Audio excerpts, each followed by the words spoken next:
Muy bien chicos, ahora para acabar la parte de pelvis vamos a hablar de aparato reproductor masculino. Mi nombre es David Morales y es un gusto nuevamente estar con ustedes. Bueno, así como en aparato reproductor femenino lo dividimos en genitales internos y externos, en masculino es similar.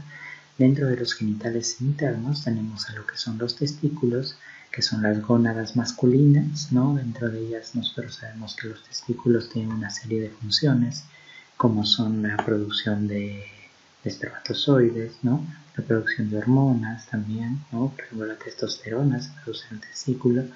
Y luego también dentro de los genitales internos tenemos toda la vía espermática que se inicia a nivel de los testículos, ¿no? En los túbulos semiuníferos, luego continúa por los túbulos rectos, la red testicular, conductos eferentes, llega al epidídimo, del epidídimo sale por el conducto deferente, luego este conducto deferente va a desembocar en lo que es la uretra, y a partir de que desemboca en la uretra mediante el conducto eyaculador, que más adelante lo vamos a ver, se conoce como vía genitourinaria, es decir, la unión de tanto la vía urinaria que viene por la uretra más la vía genital que viene por el conducto deferente. Y también lo que vamos a ver son las glándulas anexas, bueno, que vienen a ser la próstata, las glándulas seminales, ¿no? Y otras más, como son las válvulas, las glándulas vulvoretrales o glándulas de Vittre y Morgani. Más adelante irán viendo eso punto por punto. Muy bien. Y dentro de lo que son los genitales externos vamos a tener al escroto. El escroto no es otra cosa que la bolsa que envuelve a los testículos y también a lo que es el pene. En el pene, el miembro viril, también llamado en el hombre, ¿no? Tiene muchas funciones, como es el órgano de la copulación masculina, ¿no? También en la eyaculación, que es la expulsión del semen conteniendo los espermatozoides, y por último la micción, que pues es la expulsión de la orina. Entonces vamos a ir viendo punto por punto. Dentro de los genitales externos, entonces vamos a hablar en primer lugar de lo que es el escroto. El escroto, como tenemos genitales externos, tenemos las bolsas escrotales y el pene. Exclusivamente en lo que es las bolsas escrotales o el escroto tenemos que saber que es un tejido cutáneo, básicamente, compuesto por piel laxa, que tiene varias capas, como vemos acá. Y estas capas son las que vienen desde la zona del abdomen. Recordemos que los testículos nacen a nivel abdominal, ¿no? Junto con los riñones, mediante los mesonefros, ¿no? Y una vez que van desarrollando, van a ir descendiendo, y al momento de descender para luego pasar por el conducto inguinal y llegar a las bolsas escrotales, se lleva consigo todas las capas que recubren el abdomen, es decir, la capa conformada por el músculo oblicuo mayor, el oblicuo menor, el transverso, la fascia transversal, es el peritoneo. Si todas estas capas se las lleva el testículo al momento de su descenso, y esas capas van a ser las que conforman el escroto, o también llamado las bolsas escrotales. ¿Dónde están ubicadas? Bueno, pues están ubicadas delante del perineo anterior, lo que se conoce también como la región subpubiana, porque está por debajo del pubis, y como vemos en la imagen, por detrás del pene, ¿no? El contenido de estas bolsas escrotales pues va a ser el testículo, también va a contener a lo que es el epidídimo y la primera porción de los conductos excretorios o los conductos gonadales, ¿no? La primera parte del conducto genital, los conductos genitales, ¿no? La piel, para empezar a ver capa por capa, la piel es hiperpigmentada, ¿no? Tiene una coloración aumentada en relación al resto del cuerpo. Esta zona, como sabemos, va a estar recubierta por mucho tejido piloso, es decir, por vellos. En el caso del varón es de una forma romboidal, a diferencia de la mujer que era triangular con una base invertida. Si recordamos la clase de femenino, ¿sí? También hay que recordar que, bueno, en esta imagen no se ve, pero hay una línea. Voy a pasar a la siguiente para que puedan observar esto. Acá se ve mejor. Hay una línea que divide a las bolsas escrotales. Esta línea se conoce como el rafe medio. Es una línea que va desde adelante hacia atrás y divide el escroto en dos mitades, y como vemos la zona izquierda está un poco más descendida que la zona derecha. Volvamos a la imagen anterior. Entonces el rafe medio se encuentra dividiendo una cavidad escrotal derecha de otra izquierda.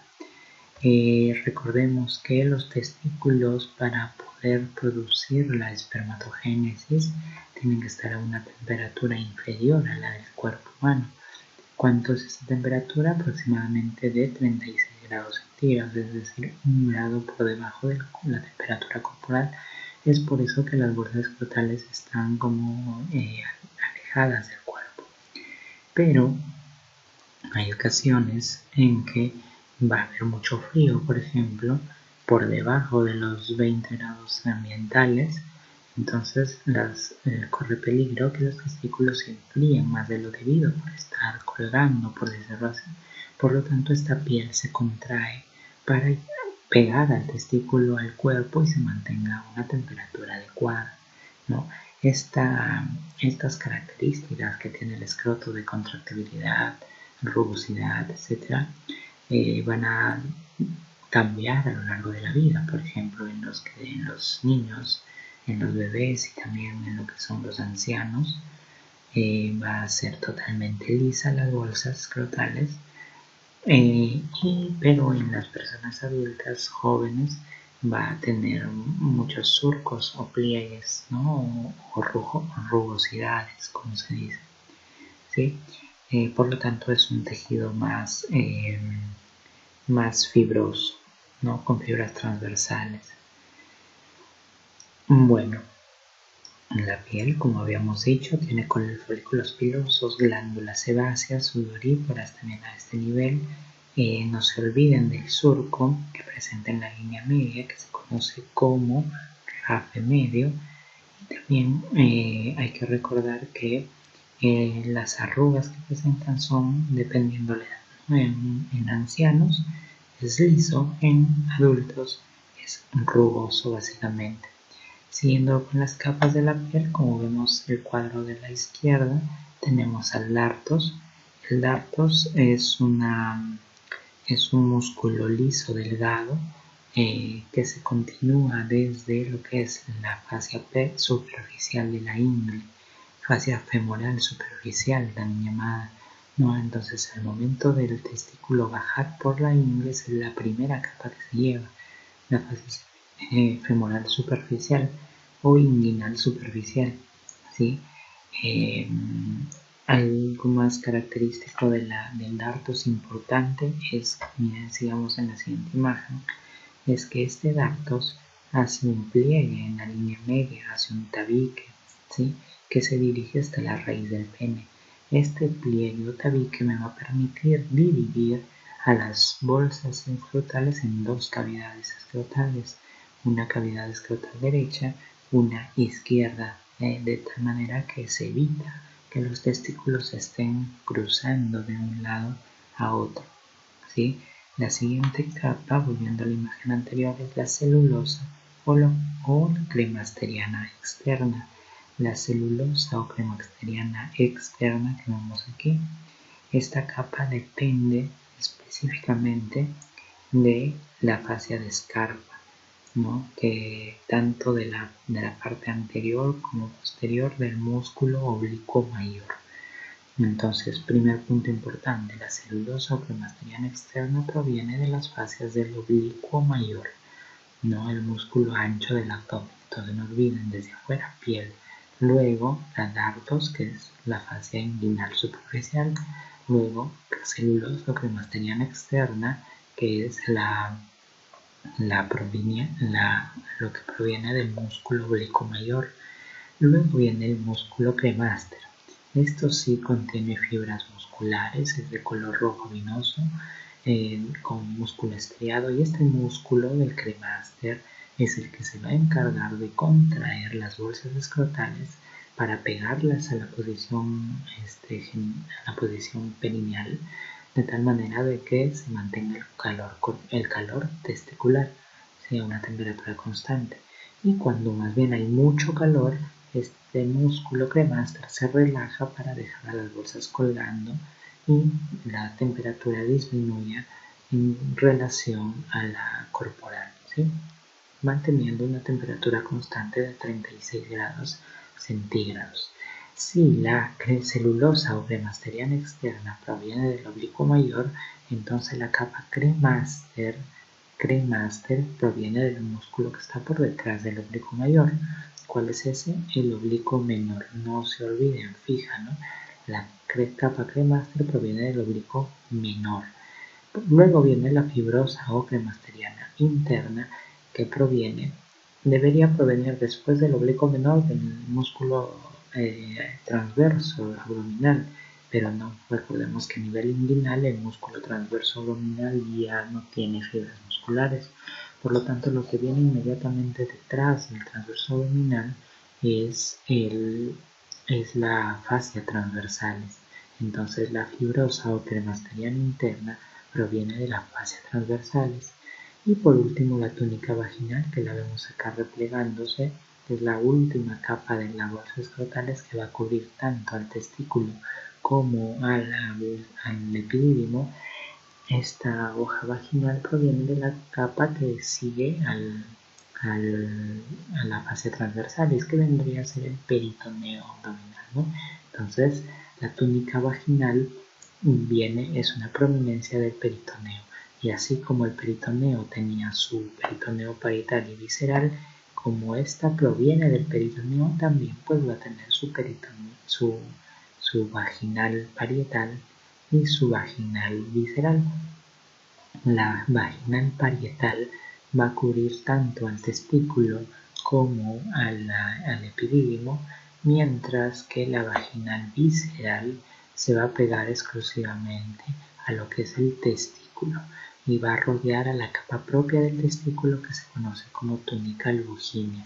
Entonces el testículo tiene una membrana propia, así como el hígado tenía su cápsula de Gleason, el riñón tenía su cápsula de Gerota, ¿no? El vaso tenía su cápsula de Malpighi, el testículo tiene su cápsula, su túnica, que se conoce como albuginia. Pero por fuera, así como el hígado, su cápsula de Gleason, y por fuera lo cubría el peritoneo, igualito acá, el testículo tiene su túnica albuginia, pero por fuera, ¿quién lo cubre? La túnica vaginal, en este caso la hoja visceral de la túnica vaginal. ¿A quién cubre la hoja parietal de la túnica vaginal? Cubre tanto al testículo como al epidídimo, es más grande, ¿no? Muy bien, ahora esta túnica, entre la túnica vaginal parietal y la visceral, queda una cavidad, un espacio. En este espacio se puede acumular agua, por ejemplo, de un edema. Eso se va a conocer como hidrocele, pero también se puede acumular sangre, eso se va a llamar hematocele. O también a este espacio de donde llegan las hernias inguinoescrotales, que son contenido desde el abdomen de intestinos que pueden llegar a esta zona escrotal y albergarse en esta cavidad escrotal, ¿sí? Muy bien. Nada más que hablar de las bolsas escrotales. Ahora pasemos a ver lo que son el miembro viril, ¿sí? Perdón. El miembro viril o pene, también conocido como el órgano de copulación masculina, tiene las funciones que habíamos mencionado de la eyaculación, también tiene la función de la micción, y bueno, es el órgano de copulación, ¿no? ¿Dónde se ubica? Se ubica por arriba del escroto, por delante de él también, ¿no? Tiene una forma cilíndrica, obviamente en la zona del perineo. Como ven, tiene una forma cilíndrica, tiene una parte fija que se conoce como la raíz del pene, y tiene una parte móvil, ¿no? que es la parte libre del pene, o también llamado pene propiamente dicho. Más o menos en reposo mide de 10 centímetros de largo por 8 milímetros de ancho, y en erección mide 16 centímetros y 11 de ancho, 11 milímetros de ancho. Ahora, estas medidas obviamente van a variar dependiendo de la raza, genética, etcétera, de cada individuo, ¿no? Bueno, las capas que recubren a la piel, más o menos asemejando a lo que habíamos hablado hace un momento, viene a ser primero la piel, ¿sí? La piel básicamente de esta zona ya no contiene folículos pilosos, es bastante elástica, y a la altura de lo que es el glande va a formar una membrana, un capuchón, o mejor dicho una cobertura al glande que se va a conocer como el prepucio. Entre esa zona del prepucio o mejor dicho entre el glande y el cuerpo del pene, en esta zona, en este espacio que se conforma, o mejor dicho se coloca al fondo del prepucio, se va a formar un surco. Este surco se conoce como el surco galano prepucial, y en este surco galano prepucial va a acumularse, si es que hay una mala higiene de esta zona, va a acumularse un tejido, una secreción purulenta en muchos casos, que se conoce como esmegma. Muy bien, luego de la piel tenemos lo que se conoce como el dartos. En este caso, si nos referimos específicamente a pene, el dartos cambia de nombre y se conoce como la fascia de Buck, o también llamada la fascia penis. Ya, esta fascia de Buck va a rodear, ¿no? Va a estar cubriendo lo que es los cuerpos cavernosos, el cuerpo esponjoso, ¿no? Y luego de la fascia de Buck, viene la fascia de Camper, que es la que ya está más pegada a la parte interna, y luego viene la túnica albuginea, ¿no? Acá hay un error. El fascia de Buck es la parte externa, dartos específicamente, ¿sí? Muy bien. Y luego vamos a ver que este pene va a tener cuerpos esponjosos y cuerpos cavernosos, o mejor dicho, un cuerpo esponjoso y dos cuerpos cavernosos, como vemos aquí. El cuerpo esponjoso va a ser importante porque por el interior de él va a transitar la uretra peneal, ¿sí? Esta uretra me va a servir como medio de desembocadura para lo que es la orina y para lo que es el semen, el semen que viene conteniendo los espermatozoides, o no necesariamente, ¿no? Puede ser simplemente contenido seminal, más no espermatozoides. Muy bien, como vemos, el pene está fijado mediante su parte fija, está fijado mediante dos músculos principalmente. Un músculo que está por fuera y que llega hasta los cuerpos cavernosos, que se conoce como el músculo isquiocavernoso, que viene desde las tuberosidades isquiáticas hasta los cuerpos cavernosos. Y hay otro músculo, que lo vemos acá, que se fusiona con el otro del otro lado, ¿no? Que se conoce como el músculo bulbo esponjoso. Estos dos músculos le van a dar el sostén a la parte fija del pene y van a contribuir también para lo que es su erección, ¿sí? Este músculo específicamente, el bulbo esponjoso, es importante porque miren, rodea a la zona esponjosa, por eso se llama bulbo esponjoso, pero luego se va hacia la parte posterior, bordeando a los cuerpos cavernosos, es decir, se forma acá alrededor del cuerpo esponjoso, rodea a los cuerpos cavernosos hacia la parte posterior, y en ese rodeo va a llegar hasta esta zona. ¿Qué hay en esta zona? En esta zona se encuentra lo que son las arterias y venas dorsales del pene.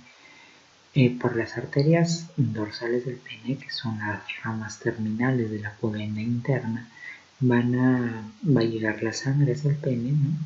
Y va a empezar a acumularse en los cuerpos cavernosos al momento de la erección peniana. Este músculo, el bulbo esponjoso, como llega hasta la parte posterior de estos cuerpos cavernosos, es decir, a esta altura, al momento de que se contraiga, va a colapsar las venas dorsales del pene, tanto las superficiales como las profundas. Si las venas colapsan, la sangre está entrando por las arterias, pero no puede regresar por las venas y se empiezan a llenar los cuerpos cavernosos. Este llenado de sangre de los cuerpos cavernosos es lo que se conoce como la erección. Por eso aumenta de volumen, aumenta de longitud, porque estos cuerpos cavernosos se llenan de sangre. ¿Sí? Muy bien. También hay que recordar que existen dos tipos de inervación para lo que son la parte peniana. Uno que son la parte simpática y otro el parasimpático. El simpático aquí se va a ocupar del drenaje, ¿no? Es decir, de la salida de la orina, ¿no? De la salida del semen, de la eyaculación propiamente dicha, todo eso es la parte simpática. Pero la parte parasimpática se va a encargar de la contractura muscular, específicamente de este músculo, el bulbo esponjoso. ¿Para qué? Para que se cierre, como hemos mencionado, las venas dorsales del pene y se produzca el llenado de los cuerpos cavernosos y por ende la erección peniana. Por eso la mnemotecnia, para que se acuerden, es el parasimpático para el pene, ¿ya? Para el pene. No coloquen una posición de erección. Muy bien. Luego vamos a ver las partes de la uretra. Ya, esto todavía por ahora no lo vamos a tocar. Dentro de lo que son los genitales internos, ahora pasamos a ver los internos, empezaremos hablando de los testículos. Los testículos son las gónadas masculinas que se encuentran dentro de las cavidades escrotales, como ya lo hemos visto.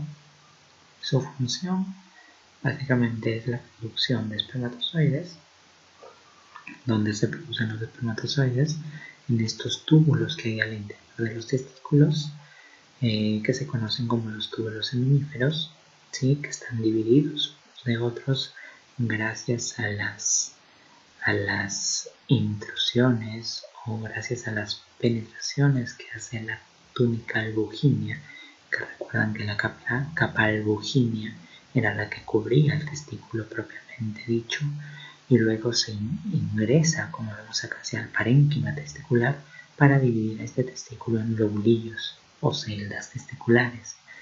Estas celdas o lóbulos testiculares van a contener pues a los túbulos seminíferos, que es donde se producen los espermatozoides, ¿sí? Y la otra función es también la producción de hormonas. Entre túbulos y túbulos se va a encontrar un espacio intersticial. En ese espacio intersticial se van a ubicar unas células conocidas como las células de Leydig, que se van a encargar de la producción de testosterona. ¿Sí? La ubicación, igual que los bordes escrotales, se ubican en el perineo, ¿no? En el perineo anterior, específicamente por detrás del pene, por dentro del escroto, ¿sí? Más o menos su medida es de 5 centímetros por 2.5 por 3, un aproximado de peso de 10 gramos, bastante pequeños en peso, ¿no? Y bueno, como hemos visto en imágenes anteriores, el izquierdo está un poco más descendido que el derecho, y esto básicamente por una cuestión de drenaje venoso. Recordemos que el testículo izquierdo drena en la vena renal izquierda, mientras que el derecho lo hace en la misma vena cava inferior, ¿sí? Muy bien. Este testículo va a tener un polo postero superior acá y va a tener un polo antero inferior. Como vemos, el polo antero inferior es más convexo, el polo postero superior es más plano, y en este polo postero superior es donde se va a ubicar lo que es el epidídimo, ¿sí? Es un punto de referencia entonces importante. Luego también vamos a tener una cara anterior, ¿no? Una cara posterior, caras laterales a uno y otro lado, o también llamadas cara medial si es que está hacia la parte interna, cara lateral si es que está hacia la parte externa. Muy bien, ya hemos mencionado que la túnica longínea es la que recubre el testículo e ingresa en vía tabiques hacia el interior de él para dividirlo en celdas o en lóbulos testiculares, dentro de los cuales se van a encontrar los túbulos seminíferos, ¿no?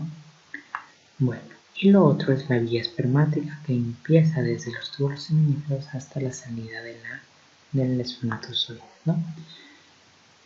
Luego veremos cada parte de la vía espermática. Ahora concentrémonos en el testículo, ¿no? Como les mencioné, cara lateral, cara medial, borde posterior superior plano, borde antero inferior, convexo. En este borde posterior superior se encuentra el epididimo, fija, ¿no? Siempre lo preguntan. Y aquí lo bueno, entonces, dentro de los túbulos, dentro de los lóbulos que forman los tabiques de la capa albuginea, se conforman los lobulillos, ¿no? o lóbulos testiculares. Dentro de cada lóbulo o lobulillo, que mire, son más o menos de 250 a 400 lobulillos testiculares que hay dentro de cada testículo, se conforman 3 túbulos seminíferos. Estos túbulos seminíferos tienen una dimensión de aproximadamente 70 a 80 centímetros.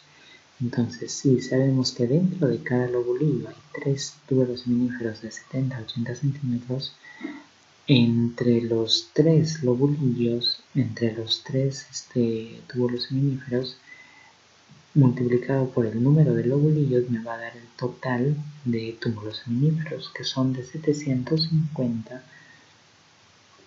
o mejor dicho, ¿no? Si multiplicamos los 250 a 400 lobulillos, más o menos por 3, que son cada lobulillo, tenemos 3 túbulos seminíferos, va a salir de 750 a 1200 lobulillos. Y si sabemos que cada lobulillo mide de 70 a 80 centímetros, lo multiplicamos por esa medida y va a salir de 500 a 1000 metros. Es decir, de medio kilómetro a 1 kilómetro de túbulos seminíferos dentro de cada testículo, y en promedio se dice 700 metros. Entonces, en toda esa longitud de 700 metros de túbulos seminíferos se van a producir una cantidad increíble de espermatozoides diariamente, ¿sí? Bueno, y luego esos son los túbulos seminíferos. Recordemos que en la parte interna de los túbulos seminíferos se van a ubicar unas células que van a sostener a las células espermatogonias, las que sostienen, le dan alimento, etc. Se conocen como las células de Sertoli. Van a servir como sostén, ¿sí? Y alrededor de las células de Sertoli se van a ubicar las espermatogonias, ¿no? Luego los espermatocitos, las espermátidas y finalmente los espermatozoides, que van a salir a la luz tubular y van a viajar hacia las vías ascendentes, ¿no? Inmediatamente luego de los túbulos seminíferos continúa lo que es los conductos rectos, ¿no? Acabamos los túbulos seminíferos, estos de acá van a ser los conductos rectos, un conducto por cada lobulillo, ¿sí? De estos conductos rectos se van a entrecruzar en una red que se conoce como la red de testis. Esta red de testis va a llevar ramas hacia lo que es el epidídimo. Estas ramas que van al epidídimo se conocen como los conductos eferentes, y del epidídimo, que tiene 3 zonas, una que es la cabeza, otra que es el cuerpo y finalmente la cola, va a continuar el conducto deferente, que tiene una dimensión de 35 a 45 centímetros. ¿Cuánto mide el epidídimo? El epidídimo mide de 6 a 7 centímetros, como mencionamos, tiene una cabeza, un cuerpo y una cola, y en estos 6 a 7 centímetros va a existir 6 a 7 metros de conducto ependidimal, ¿sí? epididymal, de epidídimo, ¿ya? 6 a 7 metros enrollados en 6 a 7 centímetros, nada más. ¿Sí? Y luego pues salen los conductos deferentes que tienen 4 porciones, como lo vamos a ver en un momento, y mide 35 a 45 centímetros en total. Acá están las porciones del conducto deferente. Tiene una porción epididymaria, que es la zona que se relaciona con el epidídimo. Luego tiene una porción funicular, que es la porción del epidídimo antes de que cruce el anillo inguinal. Luego está la porción inguinal propiamente dicha, que es la zona que va a llegar al canal inguinal. Y por último, una vez que ya cruza el canal inguinal, está la región abdominopélvica, como la vemos acá, que se va a relacionar, va a ir por la parte posterior de la vejiga. Miren, va a cruzar por arriba a los uréteres de la vejiga, en la próstata de la uretra. La vejiga recibe a los uréteres por su cara posterior. Por arriba de esos uréteres va a pasar el conducto deferente, ¿no? Es porción abdominopélvica. Luego, miren, el conducto deferente se une a esta glándula. Esta glándula se conoce como la glándula seminal. Famosas las glándulas seminales, es de ahí donde se produce la mayor cantidad de las proteínas que necesita el semen, ¿no? De los nutrientes que necesita el semen. O mejor dicho, que necesitan los espermatozoides para poder vivir, ¿no? Bueno, el conducto deferente se va a unir. El conducto deferente se va a unir al epidídimo y van a formar, a la glándula seminal, y van a formar un conducto común. Ese conducto común del deferente más la glándula seminal se conoce como el conducto eyaculador. Ese conducto eyaculador va a ser el que finalmente drene en la uretra. ¿En qué parte de la uretra? La uretra prostática específicamente. Antes de ver eso, vamos a ver que por dentro del cordón espermático, ¿sí? Recuerden que el cordón espermático es el que está en el interior del canal inguinal y va a ser el que conlleve o contenga a todas las estructuras que van a ir y regresar del testículo, ¿no? En ese caso, uno de los conductos más importantes es el conducto deferente, porque es por ahí donde van a salir los espermatozoides. Por delante del conducto deferente vamos a tener las arterias espermáticas. Por detrás del conducto deferente vamos a tener las arterias deferenciales. La arteria espermática, recordemos que esta arteria espermática proviene directamente de la aorta, es la arteria gonadal. Así como en la mujer, la arteria ovárica dependía directamente de la aorta, la que luego daba la ovárica y tubaria externa. No sé si recuerdan el video anterior. También está, es la arteria gonadal, ¿no? La arteria gonadal, en el caso del varón, también sale de la aorta, pero en este caso se va a conocer como la arteria espermática, porque va a ir hasta el testículo a irrigarlo y producir los espermatozoides. Esta arteria espermática está rodeada de lo que se conoce como los plexos pampiniformes.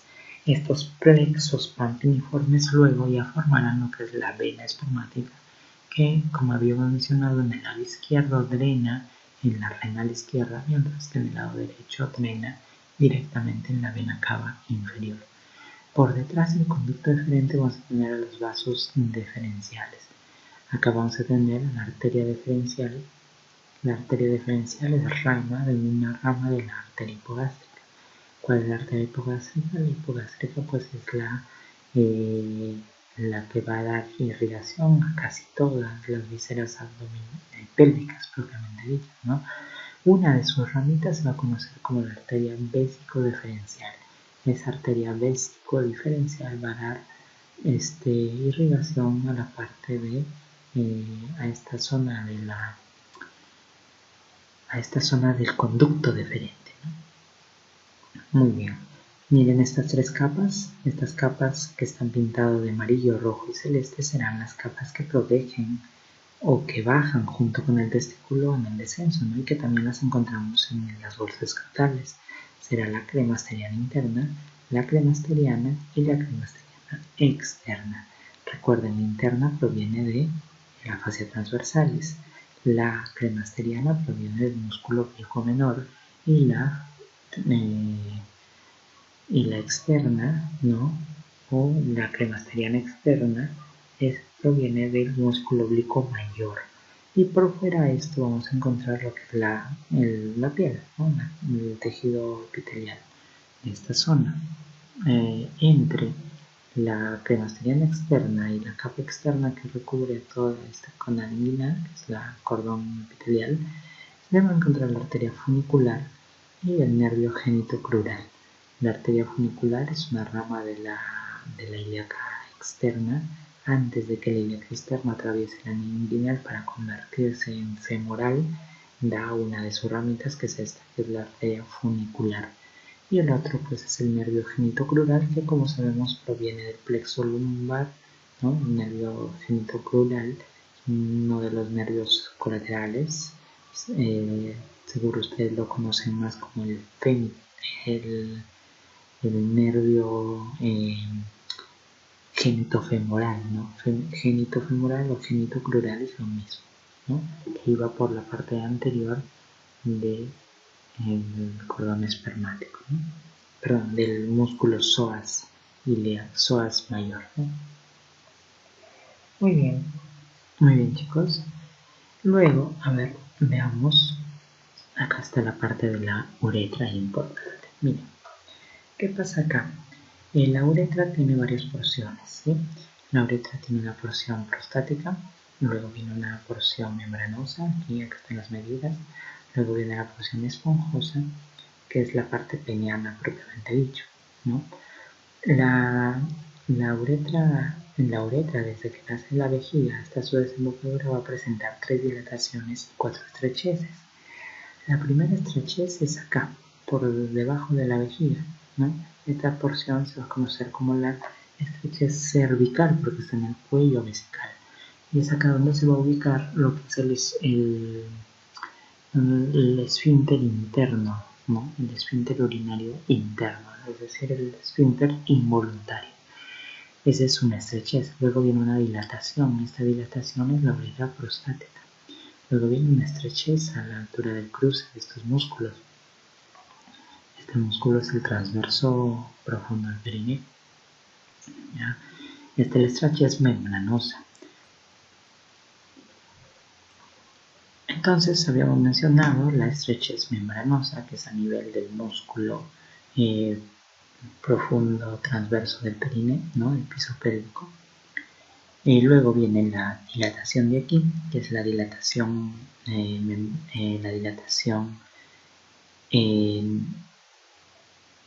vulvar, ¿sí? La dilatación vulvar, que es a nivel del cuerpo esponjoso. Luego viene una estrechez, que es la estrechez peniana, ¿sí? La estrechez peniana es la más larga de las estrecheces. Luego viene una dilatación. Esta dilatación se conoce como la dilatación navicular. Esta es la dilatación más grande de las dilataciones, ¿sí? Y luego viene la final estrechez, que es la estrechez del meato urinario. Esta es la más angosta de las estrecheces. Mide de 0,07 centímetros, o sea, 7 milímetros de dimensión, ¿sí? A lo largo de estas estrecheces y dilataciones va a estar dado pues el paso para el esperma, el semen y la orina, obviamente, ¿no? A nivel cervical les dije que estaba el esfínter interno. A nivel membranoso, a nivel de esta estrechez membranosa, va a estar el esfínter externo, ¿sí? El esfínter externo, que ya es el voluntario. Entonces yo contraigo el músculo para evitar que la orina salga, ¿sí? Ahora vamos a ampliar esta zona, que es la parte prostática, porque es una zona muy importante. Acá vemos la parte prostática, la dilatación prostática. En esta dilatación vemos como una prominencia. A toda esta prominencia se lo conoce como el verum montanum, ¿sí? El verum montanum es una zona contráctil bastante importante, porque en el centro del verum montanum va a estar el utrículo prostático, este huequito de acá, el utrículo prostático, que es la zona de desembocadura de la próstata, de la glándula prostática, la principal zona. A los costados del verumontano vamos a ver surcos laterales prostáticos con un montón de agujeros que van a ser las desembocaduras accesorias de la próstata también. Entonces la próstata tiene una desembocadura principal que está a nivel del verumontano y desembocaduras accesorias que se abren a lo largo de los surcos laterales, ¿sí? Muy bien.